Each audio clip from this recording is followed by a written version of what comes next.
Hello, and thank you for joining us. We have the pleasure today to be talking about one of Brooklyn's most dynamic communities in one of the most dynamic years on human history.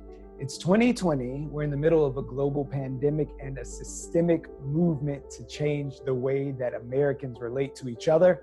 And on top of all of that, we are going to the ballot box. In the context of that, welcome to this BHeard amplified town hall in collaboration with NeON in Brownsville and the probation department here in New York City. We thank you for joining us. Got some partners in this endeavor, and I'm going to introduce them to you right now. First, I'd like to welcome into the room J. Phillip Thompson, New York City's Deputy Mayor for Strategic Policy Initiatives. He also serves as the co-chair of the Racial Inclusion and Equity Task Force. There you are. Happy to see you, sir. And we are also happy to be joined by Dr. L. Toni Lewis, MD, the founder and president of Liberation Health Strategies. Thanks for joining us, Doc. And Monifa Bandele is here. She's the senior vice president of Moms Rising, among a million other things that she does. Thank you for being here, Monifa. And finally, we'd like to welcome one of Brownsville's own, Miss Anita Pierce, principal owner of 11375. All right, our panel is complete. So just right from the beginning, 2014, 2018, Brownsville showed up. There was more voter registration and energy than almost any other neighborhood in the city. And that's not like hyperbole. We've got the numbers to show that people registered and they came out. So how do we continue to get Black folks to vote when Obama is not at the head of the ticket? You know, I can think back as to, how I got my start. I've always voted since I was, 18, always did it, but I didn't understand why I was voting. When you start to understand, and connecting the dots as to why we vote, you think about those who came before us who didn't have the free will and the opportunity to do so. It just makes it a little bit easier for me to digest that I should be doing that. But again, just trying to explain that to someone else who may not really care, not that they don't care, but it's just that we have to combine our education and understanding and, referencing a historical perspective as to why. So increasing, informing, educating would be a part of something that I can think of to help increase and boost the numbers in voting. Sometimes we think of voter suppression as being like what everyone saw in the news in Louisville, where people were like banging on the windows yesterday because they closed the doors on people who were in line before it closed, and reducing the number of polling sites. When you show up and only one machine is working at your polling site, and you got a 9 to 5, you only got a certain amount of time to get back to work. We already talked about only 1 in 4 Black people can work from home. We don't have these flexible schedules. So I do want to underscore that there's also barriers that, folks on this panel have been chipping away at, which helps to increase our participation. And that's ongoing. We haven't really gotten there where it's just easy and seamless for you, no matter your job or your situation, to be able to go and vote. Sometimes people, when they can't do something, it may appear as apathy.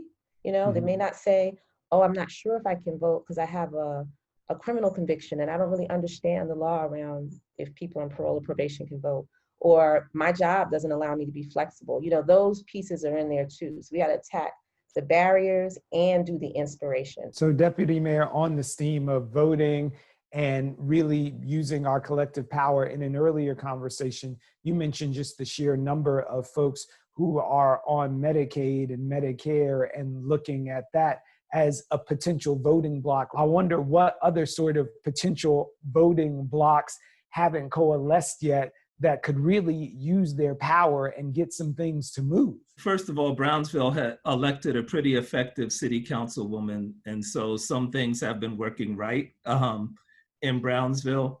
But in the late 1960s, there was a powerful movement in Brownsville and Ocean Hill for community control of public schools. Yeah. And it so shook up the establishment that there was a federal law passed, an amendment to the tax code called the 501c3 law, which said that foundations can't give money for political activity, and the IRS is going to monitor where they give money to make sure they don't give it to the kind of groups that were organizing in Brownsville. It was actually a direct result of mobilizing in Brownsville, and it was designed to starve Black politics of money. And one of the challenges that I think we have to do is to more closely connect our economics and our politics. It's great that we all come together to vote, but we ought to come together to buy our cell phones together, to buy our diapers together, to buy our baby formula together, to get better prices on all those things. And then we could use a portion of those savings to fund our politics. And I think we have to find new ways to fund our politics. And the best way, in my opinion, is clawing back some of this money that goes to corporate America because we aren't organized and leveraging our strength collectively in economics. And that way, I think we can have a stronger base to organize Medicaid recipients, public housing residents, all kinds of other people who lack voice. Being in the middle of a global pandemic and seeing the ill results that are being rained down on Black communities, I wonder how we make voting a part of a holistic plan that can bring healing to our community at a time when we're faced by a real threat of not being able to breathe on so many fronts. Mm-hmm. So that's, I love the way that you frame that, in terms of voting as part of our holistic plan. Because if there's anything that's true about folks in Brownsville and Black voters in general, is that we are the ultimate strategists. Like, we pay attention to who showed up. As you mentioned, the councilwoman, there have been any number of assembly members, council folks who have been out, everything from, putting out food to listening when no one else was listening to standing out in the middle of protests. Our voters are like, pretty clear, on who decided to invest in their lives and who kind of was missing. And so if anything, as organizers, it's on us to, kind of pay attention and to help people collect the dots on that, because, on the last election day, on primary day here, those were the questions I was getting kind of as a physician and a political strategist. I think the other thing that's really important for folks to consider, I love how Monifa and Anita and the whole crew has talked about this in terms of how we vote, the steps that it takes to vote. We can't separate this conversation about what folks in Brownsville and Bed-Stuy and Brooklyn have been through mentally, physically, and spiritually from the vote. So in the same sentence, if you're going to recognize that there's an inordinate amount of grief, job loss, issues with transportation, stress from everything from, police violence to fireworks, then if we really do believe in a true democracy, we should make sure we do everything possible to make it easy for folks to be able to cast that vote. When I'm doing voter engagement around the country, it's a lot of people talk of it as comfort care. So yes, that was happening in Louisville, happened a couple of weeks ago in Georgia, but there was someone there with food, with chairs, with prayer, with music, organizers were there calling folks, Lyft was giving rides, that kind of thing that makes sure that we adjust for the amount of trauma and stress that we've been through, but also respects the hope and strategy that Black voters have in choosing the ballot. So Anita, I'm looking at you right now, knowing some of the hurdles that a lot of members of the community are facing, whether it's felony disenfranchisement or just not being brought into the system. What's Brownsville's issue? What do people want to hear and see from their electeds when they come in to service their whole person? We want good quality food within our neighborhoods. We want, good schools within our neighborhood. We want to have good relationships with the police officers within our communities. We don't want to deal with, the excess stress and this narrative that has been continuing over some years, right? So there are a lot of things that we want, right? And we want to live and just have a walk in the park just like anyone else. When people think of Brownsville, it's always they don't want anything. No, we want to live just like it is on Park Avenue. We want to be able to walk our dogs. We want to be able to exchange and love on our grandmommies and our nanas and all that, just like everyone else. So, safety, yes. Health, yes. Good food, yes. Education, yes. economics and the opportunity to be able to grow and own within our community, absolutely. So the real question is, who lied on Brownsville? Who said that we don't show up, we don't vote, we don't care, that it's not a thing that's part of the community, that if you want to hook us, you just got to come in and say, oh, I believe in reforming police or balancing sentencing, and these are the things that I can say. And then when I go and give my stump speech over in Park Slope, I got to talk to them about, education and getting those brown recycling things curbside. Like, who lied on us? What I do know is that there is a shift that is definitely happening within our community. And again, as I mentioned, that we are, really looking to change that narrative that has been existing. Like, for sure, we know that we do have some challenges, right? And we know that, if we collectively, group together, and I always say truly group together, that we're honoring and trusting each other and looking to provide a space where we're healing one another as we're still collectively learning, as times are changing, then I, envision that we will do much better. I want to touch on that for a second, Brian, can I? Please. Yeah, because Deputy Mayor talked about the activist history in Brownsville. And so I just wanted to underscore that voting is just one way of civic participation, and there's a deep history in Brownsville and Black communities throughout Brooklyn of not only having a great deal of civic participation and activism, but like literally changing the course of how education is, of how healthcare positively for the entire city. Right. Even if we didn't reap the benefits as much as other parts of the city. And so we began to outline that. I think we'd find data that says Black people actually civically participate at a higher level when you expand it just beyond getting there to that ballot and voting. I grew up in the 80s in a apartment building in Crown Heights where they organized a rent strike that grew to be a rent strike amongst many properties owned by a landlord called Spodak. And these are all mostly women of color, immigrant women, and they brought down one of the most powerful slumlords in the city by having nightly meetings and going and sign-on letters and petitions. This is the types of things you see happening all over the borough from Black people, Black women, and Black families in general. And that's civic participation. You're going to try to diminish our civicness, but we're activists, and we really define, I think, how you make change. We make it more complicated and more nuanced. Not to take away from voting, but I just want to give us that. And now here's a son of Brownsville, Christopher DeRosimi. Civic engagement take on multiple forms and manifest in various ways. Of course, voting is one important and integral way. To Brownsville, however, in addition to voting, civic engagement is about rolling up the sleeves and actually doing the work on the ground. Brownsville embodies a deep history of that work in ways that resulted in positive changes, both big and small, for the neighborhood and the city overall. Whether it was the controversial teacher strike in 1968, where the community fought for control over their school district, or the establishment of the Brownsville Heritage House in 1981, where Rosetta Gaston cemented her dream of having a venue for Brownsville residents to learn our history and culture, Brownsville always rose to the occasion at a never-ending desire for positive change. Today, our engagement continues to take on multiple forms, spanning different areas and achieving insurmountable results.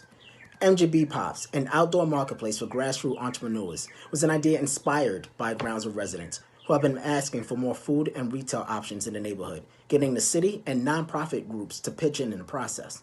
Additionally, the Brownsville Plan was a community-driven initiative that resulted in hundreds of millions of dollars in city investments for parks, playgrounds, community centers, and affordable housing units. Brownsville groups like the Ocean Brownsville Coalition Young Professionals works to improve the socioeconomic status of the community in health, education, youth development, and environment through utilizing our professional resources and networks. And We Run Brownsville, a woman-led organization that promotes health and wellness among women of color living in Brownsville through a Walk to Run program. Down to getting the community engaged to filling out the census form, ensuring that not only all Brownsville residents are counted, but making sure that Brownsville receives all the federal funding it deserves. These examples and more highlight our inherent love for Brownsville, its residents, and our commitment to its continued growth and success. These small acts of activism, over time, boils up to cement positive change lasting generations, whether it's health, economic, workforce development, and education. Now, more than ever, it's the time to roll up our sleeves and do the work. Can I pull on that thread for just a minute? And thank you for that perspective, knowing that we over-index in other ways. I want to ask you about that momentum that we're seeing when people who don't even speak English for the main part can tell you that Black Lives Matter from their respective corners of the globes. How do we take that momentum and continue to show up in spaces that don't come with an appointed voting day, but also encompass that political power to show up and vote? How do we not lose that momentum in this moment when we're so clearly showing the world how it's done? Oh, it's the part two, because all the bills we saw pass and all of the legislation that all of a sudden now it's fine to repeal 50A is because of the movement and the people in the streets, right? And so that shows us, oh, this is our accountability lever. So we can vote people into office, but we were just, you know, a lot of us, I talk to my cousins, they're like, but then what? How do we control that they do what they say, or that they do the things that we need? And so the organizing, the community organizing, and the infrastructure that's being built throughout the movement for Black Lives is that accountability measure.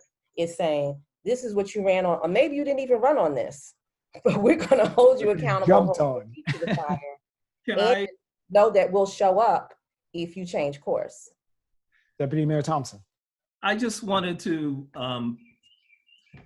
put on my political scientist hat for a minute and not my governmental hat, my political scientist. Okay, we see you. Okay, the children of white baby boomers in the next 10, 15 years will inherit somewhere between 50 and 65 trillion dollars. Children of Black baby boomers, Latino baby boomers will inherit essentially nothing. And so there's about to be an explosion in the racial wealth gap beyond where it already is. And it already is like 20 to 1 or something like that. But it's about to just become huge. Yeah. Bigger. At the very same time, people of color are becoming a majority in the whole country. Over that same time period, already are in New York City, will soon be in New York State. That's also true of many other states, you know, and eventually the whole country. So people of color are going to have the ability to control politics if they vote, if they stay together. On the other hand, white folks will have money and people of color will not have money.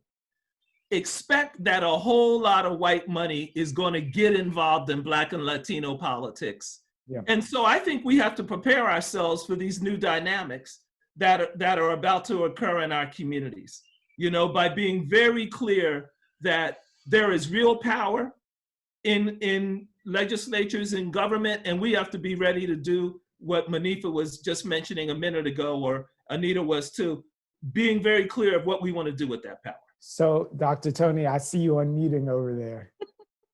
You know, this whole conversation makes me think about that proverb that we always talk about, that until the lion tells the side of the story, the tale of the hunt will always glorify the hunter. And like, you know, who told the story, who got paid, you know, to do that? And even now, like when we talk about the movement and the accountability and the legislation that's been dropped, you know, from city councils to whatever, like what I love about the organizing of the Movement for Black Lives policy table, which Monifa's, you know, all of these other things, that like none of this stuff happened by accident, you know?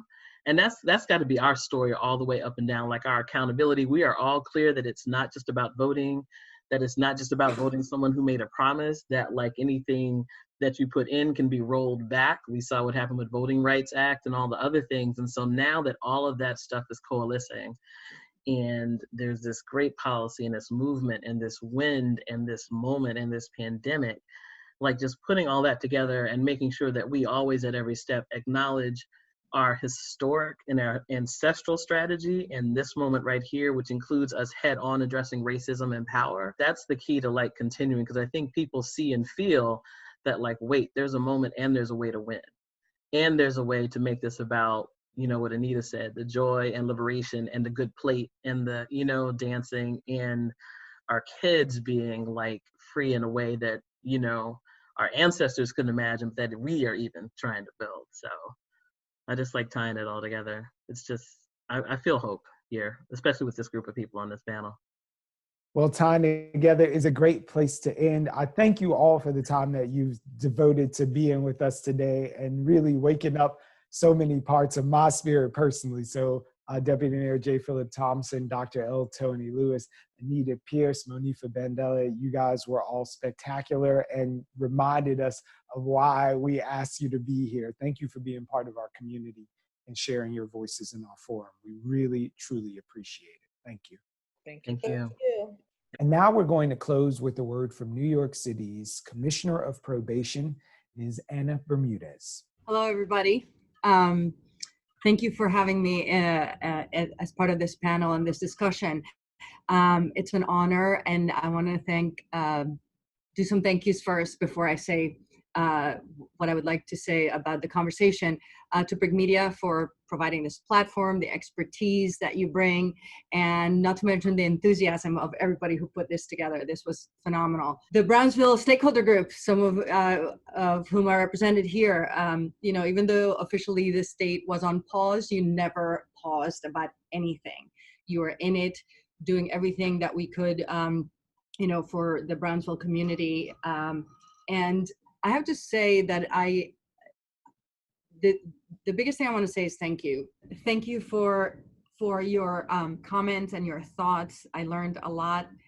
I had no idea about the 501c3. It's incredible once you start looking at the history of things like that, how it almost always ties back to a way of disenfranchising Black and brown people. So, but as Dr. Lewis said, I'm hopeful. I think there's some things that are really important here.